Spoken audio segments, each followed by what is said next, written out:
Welcome to Eastern Horizons, your gateway to extraordinary travel experiences, hidden treasures, authentic encounters, and the stories that make every journey memorable. Hey, good morning, all. GB, Mike side. Just a bit of a light-hearted yard. Sunday, 4 degrees, going down. Oof, my God, it's getting cold. Really getting cold now. I don't know why. The forecast said something like about 16 and down to 8, but now we're talking about 8 going down to 4 and less. Hey, that's not so cool, or overly cool, one other way. Question being asked is why the name GB? GB, okay. So I was brought up in the Eastern Cape and Umtata area. And when you go to boarding school, everybody has a nickname. Even the headmaster has a nickname. Okay, but that nickname never stood. It didn't. When I went up to Joburg and I got into the industry, uh, it didn't disappear. Okay, you lose friends and you lose contact and you carry on. But as time evolved and in the semiconductor business, Intel announced they would not be making memory. It was Andy Grove at the time that made that huge decision to take Intel out of the memory market and that they would concentrate on the CPU market. And that's where they integrate silicon came from. I mean, they were really top dog in the market at that time. And they were going to make CPUs, okay, which effectively went into the IBM PC, etc. So that was the 8008 processor, okay. But every motherboard needs memory, it needs a lot of memory. And Toshiba was pushing that market, making a good product. Price was good. Intel couldn't compete, so they bowed out. That left us hanging high and dry, really high and dry, because we had no memory and nothing. We had to find memory, and so business opened with Japan. Now, when you're dealing with the Japanese, you're not dealing with Americans, okay? And that's why one can only laugh at those goons. When we had the goon show at the White House, that was something of a joke. When you go overseas, you've got to tune up on their culture and try and find out how these guys think so that when you go there, you can communicate, you can talk to them. And anyway, we developed a good relationship. The orders were coming in and they were happy. Toshiba was happy. I never had a contract, but Toshiba had a handshake, okay? With America, you got a Bible.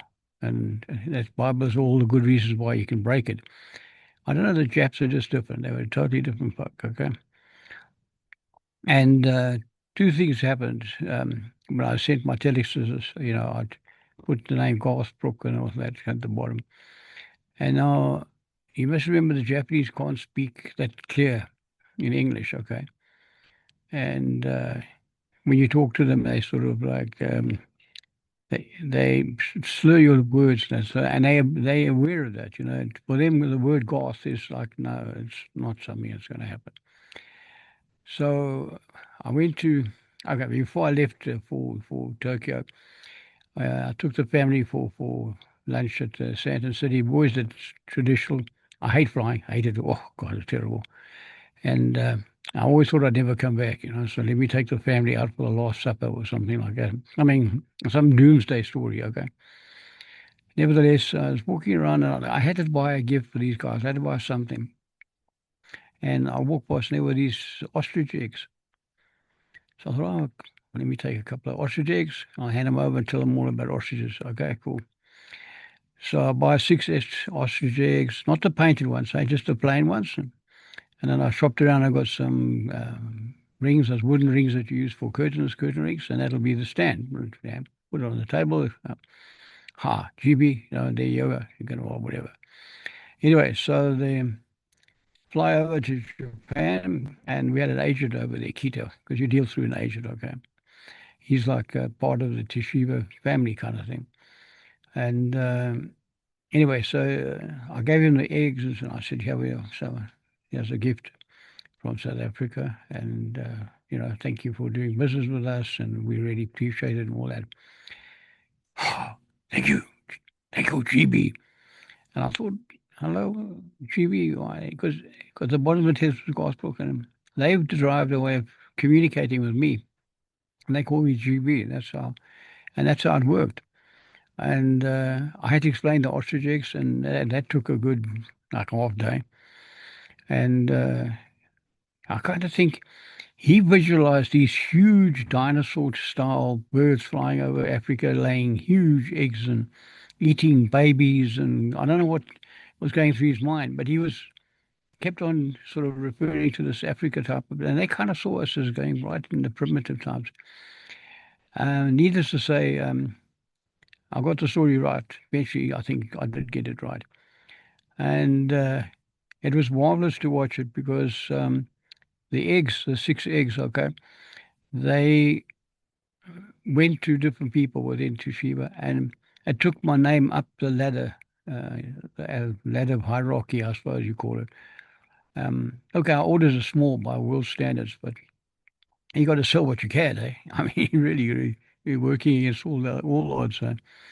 So the moral of the story there, I think, is you got to learn the culture. You got to find out what it is. Don't mock it and respect it, and try and find out what turns these guys' lights on. Okay, and that's where the name GB came from. And they found it more polite to call me GB than try and slur a Garth Brook out of the language.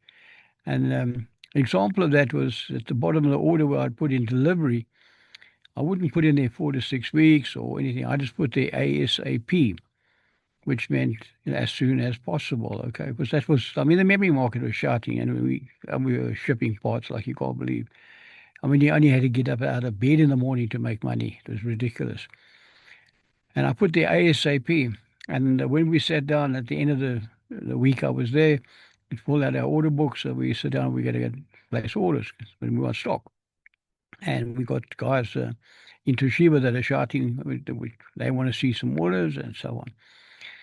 So at the end of the order, I pulled the whole lot in, numbers of parts, price, the whole thing. It came to delivery. And I put it ASAP, you see. And these guys stand there and say, ASAP.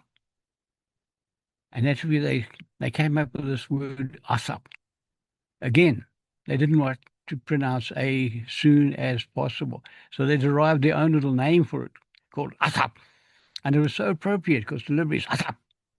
And that's it. And there's no debate. You don't get a whole lot of whinging like, oh, my mother's got tonsillitis and, I might come to work on Monday and if the union allows me to do it, maybe nothing. ASAP. Delivery, ASAP. That was it. Clark. And that is how the name GB came to fashion with them and stayed with me right through time. Anyway, thank you for listening to this little one, and God bless you. You take good care now. Cheers. Watching Eastern Horizons. We hope you've enjoyed this journey through remarkable places, fascinating stories, and unforgettable experiences. Until next time, you take good care now. God bless. Visit us at speckledbean.com.